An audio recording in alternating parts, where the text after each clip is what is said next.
Well, I'm an idiot. I thought the game started at 6 today, and for some reason I was like, let me check the calendar, and sure enough, it starts at 12. So, whew, it is like 12:45 or 11:45. So, about to hop on the bike and let's get it.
I was going to the Diamondback Stadium.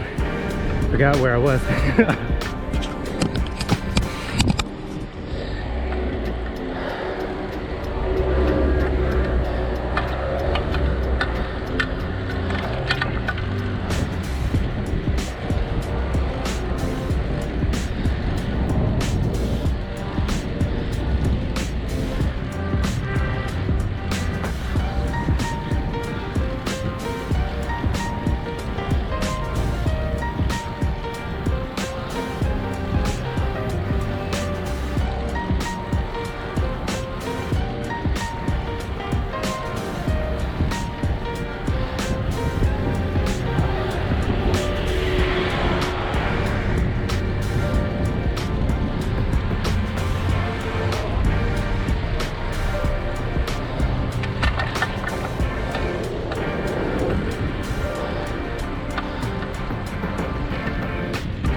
Here we go.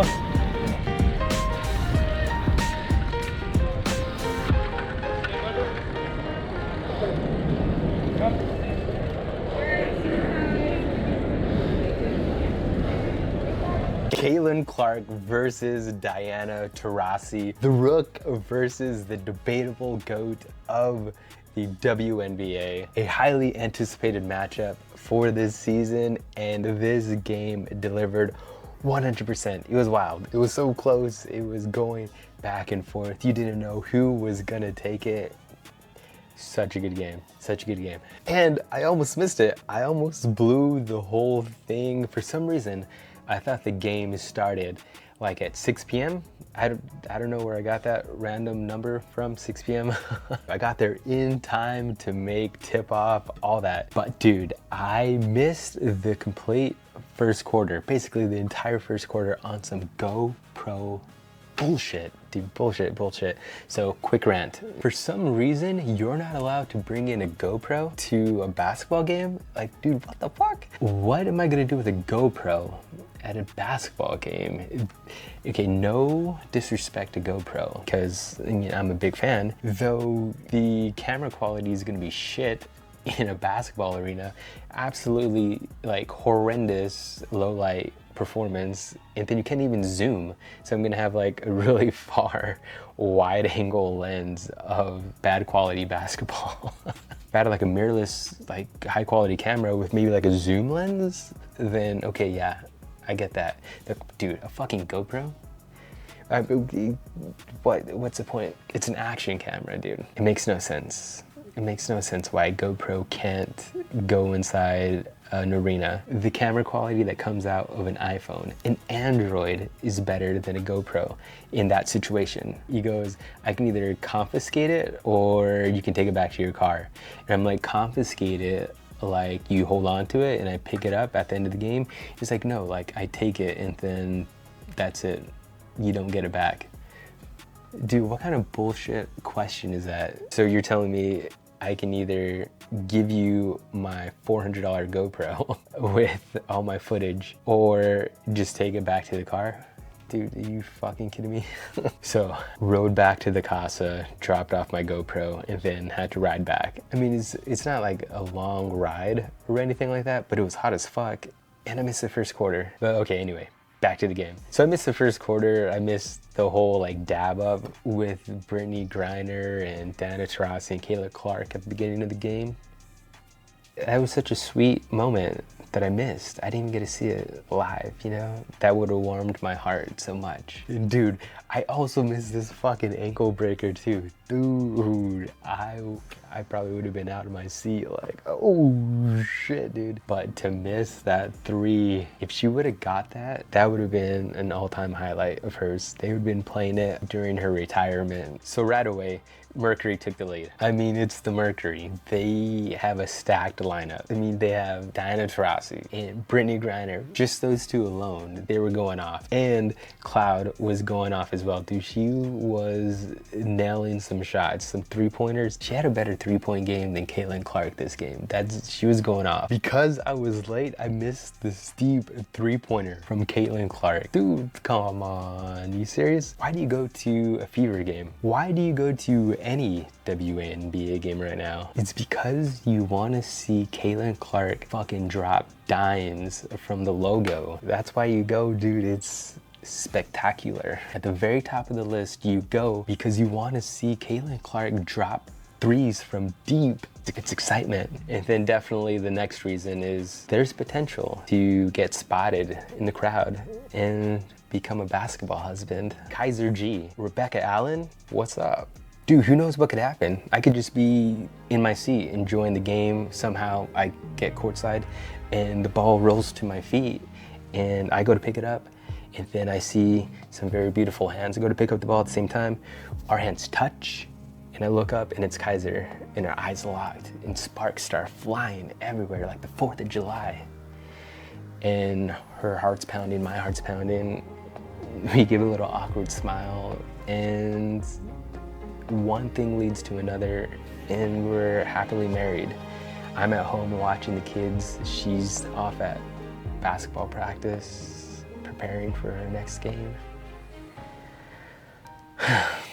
It's just a dream of mine, I guess. Okay, so anyway, I make it to the end of the first quarter, and by then, Fever has mounted their comeback, and it's a game. And dude, it was such a good game. It was close. It was so close. And I was worried. I was so worried for the Fever. I thought it was gonna be a blowout, because I'm telling you, Mercury is stacked. They have Brittany Griner, who was just like impossible to stop. It's so hard to stop. She's big. She's a huge person.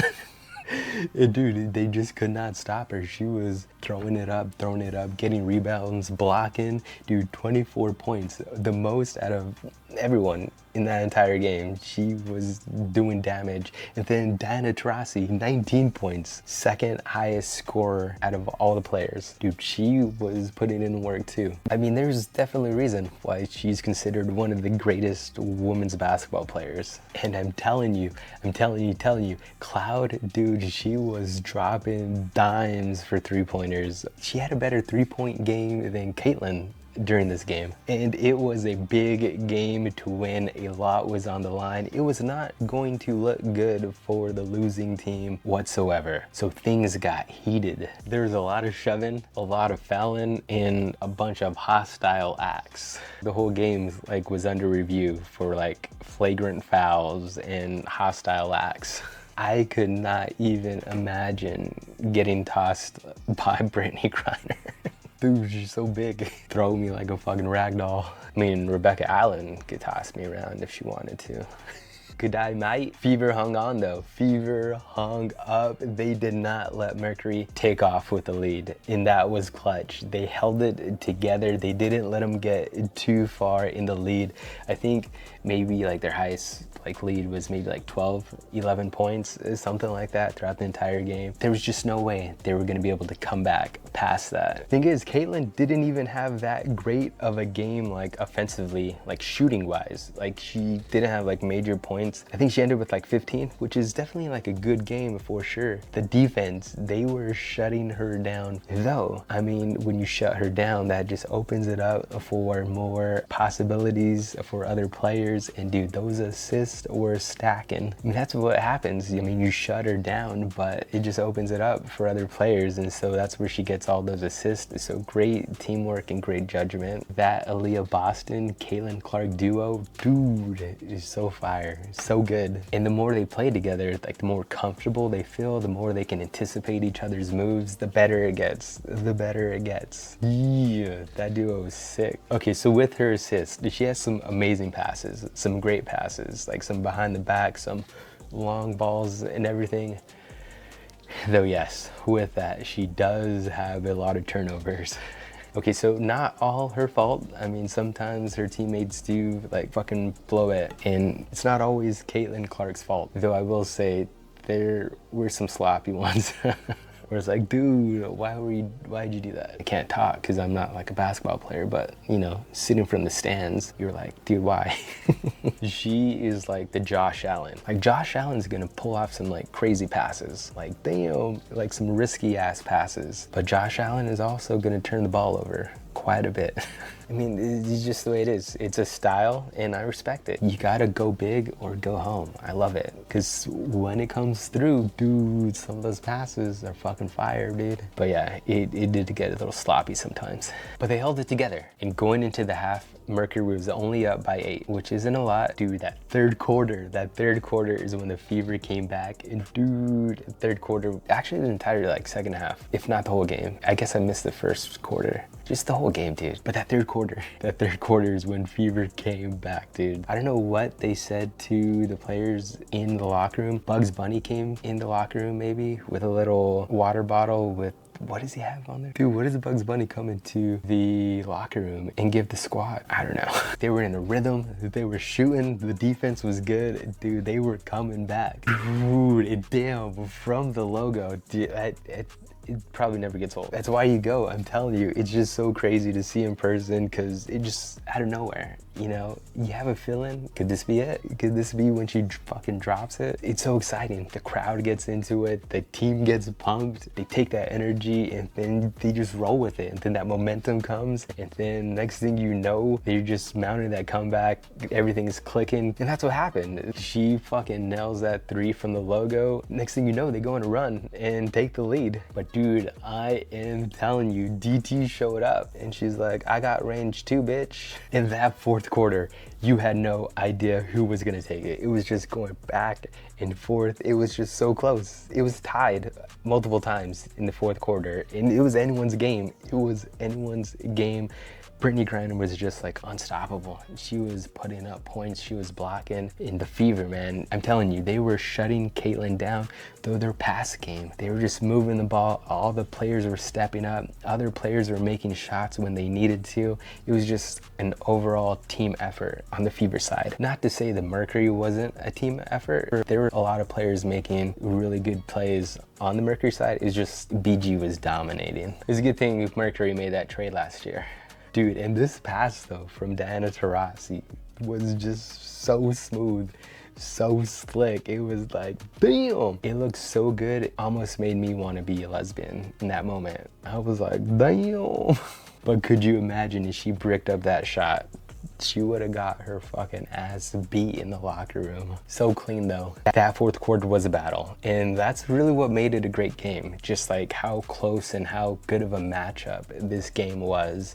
I mean, if it was a blowout, any blowout's disappointing, but this game, so much on the line. They were putting it all out there on the court, man. It was so good. Okay, and yes, at the end of the day, it still is the WNBA, so not as like crazy as the NBA. Had its sloppy moments for sure, and it had its like, what the fuck kind of layup is that moments.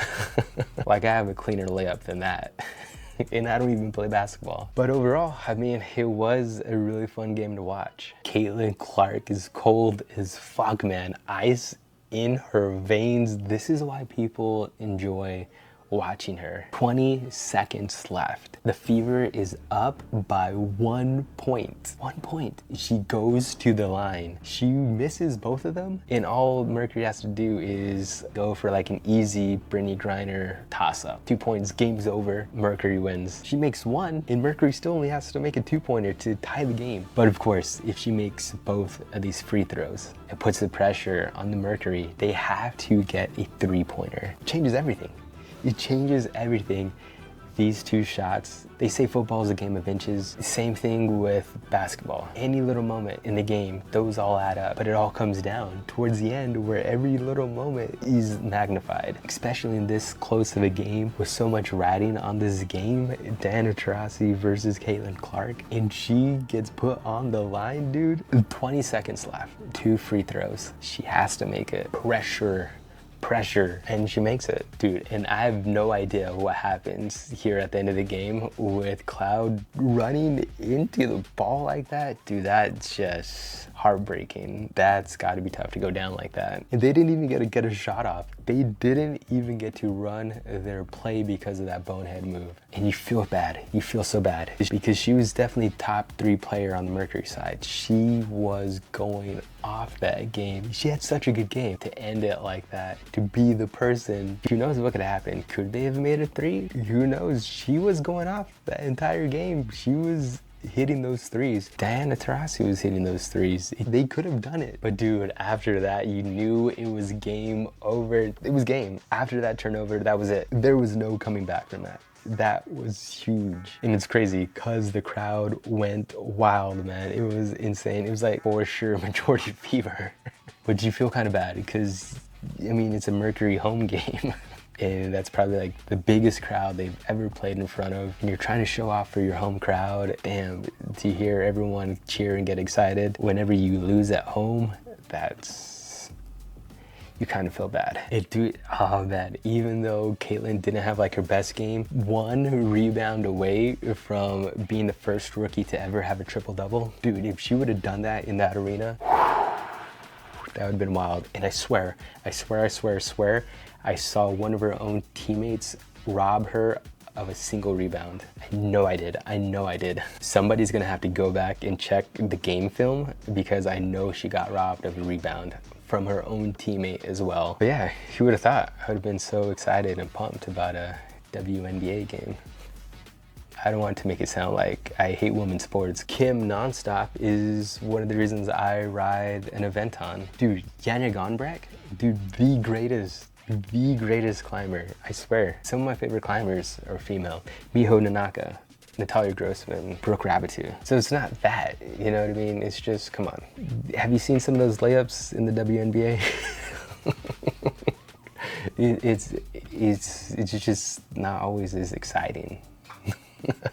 But I'm glad I went to the game. Such a good game. And if you have the opportunity to go see a Caitlin Clark game, I highly recommend it. Phoenix gets it done.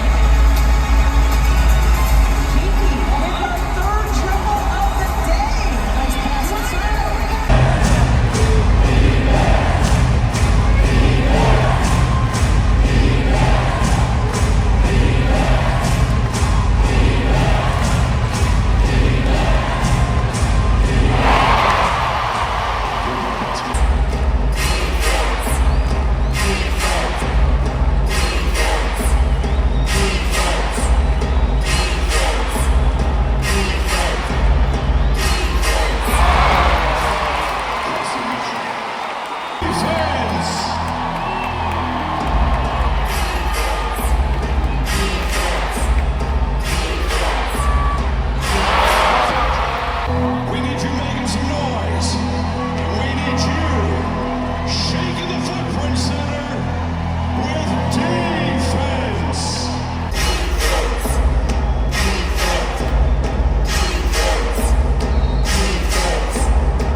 Oh.